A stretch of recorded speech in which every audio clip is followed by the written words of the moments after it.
Last week, Apple announced it's expanding its video experience, making it easier for video podcasts to live inside Apple Podcast. This is a big signal because when Apple invests in something, the industry pays attention. And video has already been easy to publish on YouTube and Spotify for years. So naturally, the narrative right now is, if you're not doing video, you're behind. And as someone who helps podcasters grow strategically, it would be easy for me to say, yes, add video everywhere immediately. Because on paper, it sounds incredible. Expanded distribution, higher trust through the format, more discoverability, better content repurposing. There are all kinds of upside that come with video podcasting. But for some podcasters, adding video is a distraction. And in certain cases, it's actually a liability. So today, I want to discuss the types of podcasters who should not be adding video right now. Because your podcast isn't about chasing trends, it's about creating ROI for your business.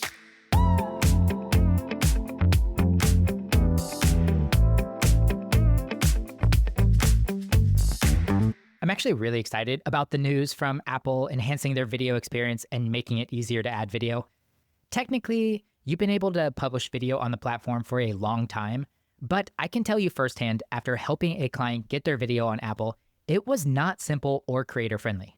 But this time, it feels different. It almost feels like Apple is officially stepping into video podcasting in a real way. And honestly, I think that's great for the industry. I am far from an audio-only purist. I'm not someone that thinks you have to have an RSS feed to be considered a podcaster. And I definitely see the congruence between audio and video podcasting.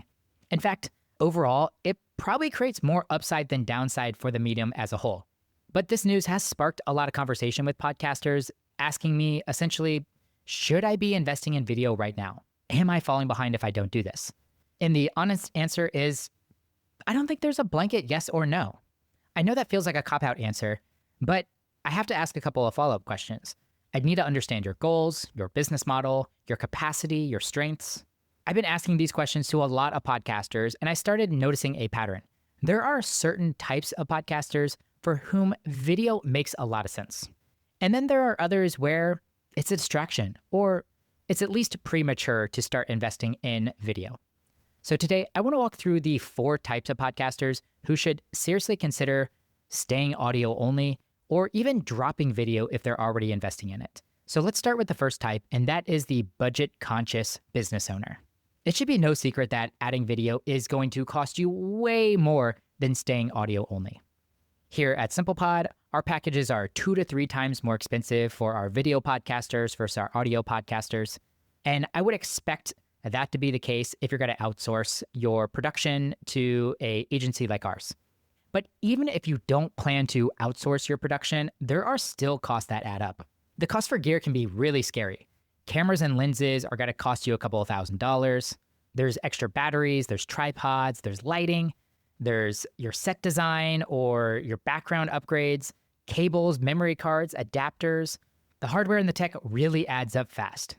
On top of maybe needing to pay someone to teach you how to use that, and or once again, outsourcing those things so that you can get high quality video as a video podcaster.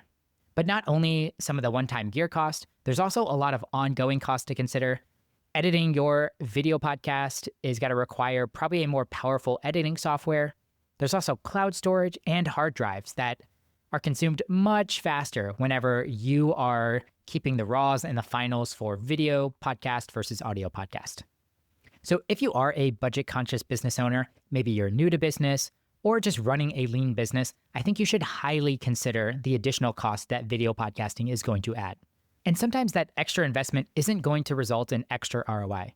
Paying 2 to 3 times more for your video podcast isn't always going to result in 2 to 3 times the amount of revenue that your podcast is going to drive for your business.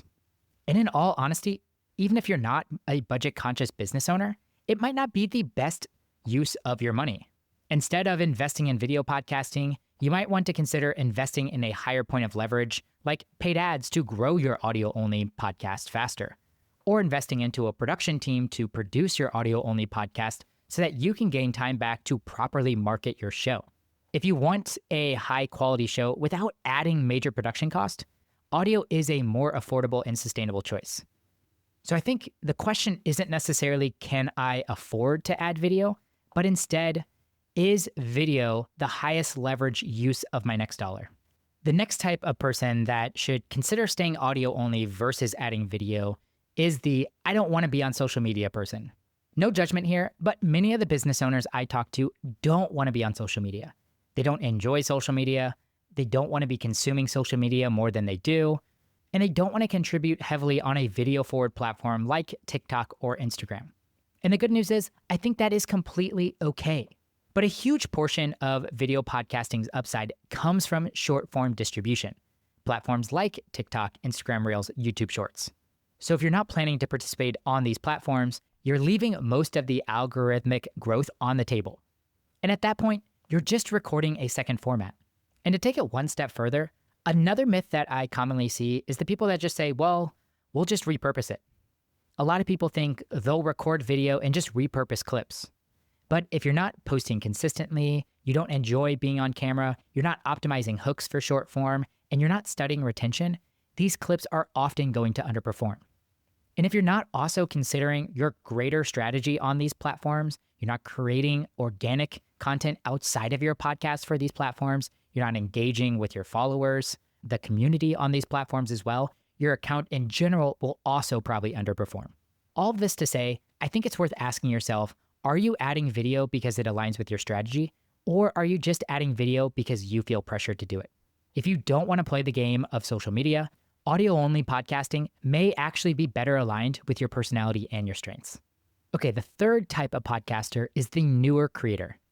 If you're still finding your voice and refining your message, adding video too early can slow your growth instead of helping it. If you're a newer podcaster, especially if it is your first time creating content publicly, you are already learning a lot. You're learning how to articulate your ideas clearly, how to structure your episodes, how to speak without rambling, how to hook listeners, how to analyze retention, how to handle all the tech that you ordered. That is a lot. Now imagine adding camera presence, lighting, framing, on-screen energy, visual branding, editing in 2 formats. That's not just a small add-on, that's doubling your learning curve. And in all honesty, you're taking your attention away from what you should really be focusing on. If you're still refining your ideal listener, clarifying your positioning, tightening your messaging, and learning what's resonating, video can become a distraction from the real issue. I see it all the time. When an episode underperforms, it's really easy to blame the camera, the lighting, the thumbnail, the production quality. But in reality, it's usually broad messaging and weak hooks, or unclear positioning, or even generic content. Adding video doesn't fix strategy, it actually amplifies a good or bad strategy. So early on, your job isn't about maximizing distribution. It's actually about building clarity, developing your voice, and learning who your audience really is. And most importantly, it's about getting reps. It's about practice. And an audio-only format allows you to do that with less friction. And then once you start seeing your content consistently retain listeners, drive conversations, convert to calls, and start getting feedback, then adding video becomes a point of leverage. In the meantime, it's just overcomplicating your foundation.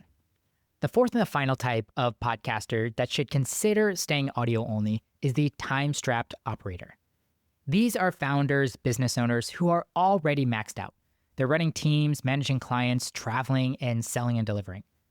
The podcast already requires intentional space on their calendar and is typically getting pushed down. And when your schedule is tight, friction matters way more than ambition. I don't care how much you want to be a video podcaster. If you're not making time for it, then you're not going to be a podcaster at all. And here's the thing, video adds extra effort. If you're DIYing production, you're easily going to spend 2 to 3 times the amount on your podcast versus an audio-only podcaster. The big reasons is you're going to be editing in 2 formats, audio and video. You're going to be working with larger files, so your upload and your download times are going to take longer. You have to create additional assets like your YouTube thumbnail, and you're going to be working on visual branding elements like lower thirds or watermarks. There is an expanded workflow that comes with video. And that's why we charge more whenever we are working with video podcasters. And even if you're outsourcing your editing, there is still a ton of startup friction that happens. You have to get camera ready before you record. You have to turn on your lights. You have to frame your shot. You have to check your batteries. You have to make sure your SD cards aren't full. You have to upload those massive video files after you're done recording. It doesn't sound like a lot, but as you start adding up each one of these additional 5 or 10 minutes, all of a sudden, there is a ton of additional work that comes with video podcasting. And here's another big reality. A lot of our clients, they are busy business owners who aren't always at their home studio. And you might be one of them. You might be traveling for work, at a conference, in a hotel room, in between client meetings. And if a deadline is approaching and you need to record an episode, you can record audio almost anywhere as long as it's a quiet environment. But video is way different. You have to have good lighting, you have to have a clean background, you have to have proper framing, and you have to have a quiet environment. These elements are sometimes really hard to find, especially whenever you're on the road. And that added friction can become an excuse to delay episodes. And then delayed episodes are going to turn into skipped episodes, and then skipped episodes are going to turn into pod fading. So here is the real risk. If adding video makes it harder to publish, easier to procrastinate, and more mentally draining, then that is not leverage. That is weight. So if consistency has been an issue for you in the past, and you're already feeling stretched thin, video adds friction that audio just doesn't. So I want to be really clear about something. This episode is not an anti-video episode. I am genuinely excited about podcasting expanding further in the video. I think it's going to help this medium so much, but I want to remind you that that expansion doesn't mean obligation. Video is a tool, and it is only a powerful tool when it aligns with your business model, your capacity, your strengths, and your current stage. If you're budget conscious, if you're already stretched thin, if you're still finding your voice, and you're just not interested in playing the social media distribution game, staying audio only isn't a step backwards. It might actually be the most strategic move that you can make right now. I hope you enjoyed this episode. I'll see you in the next one.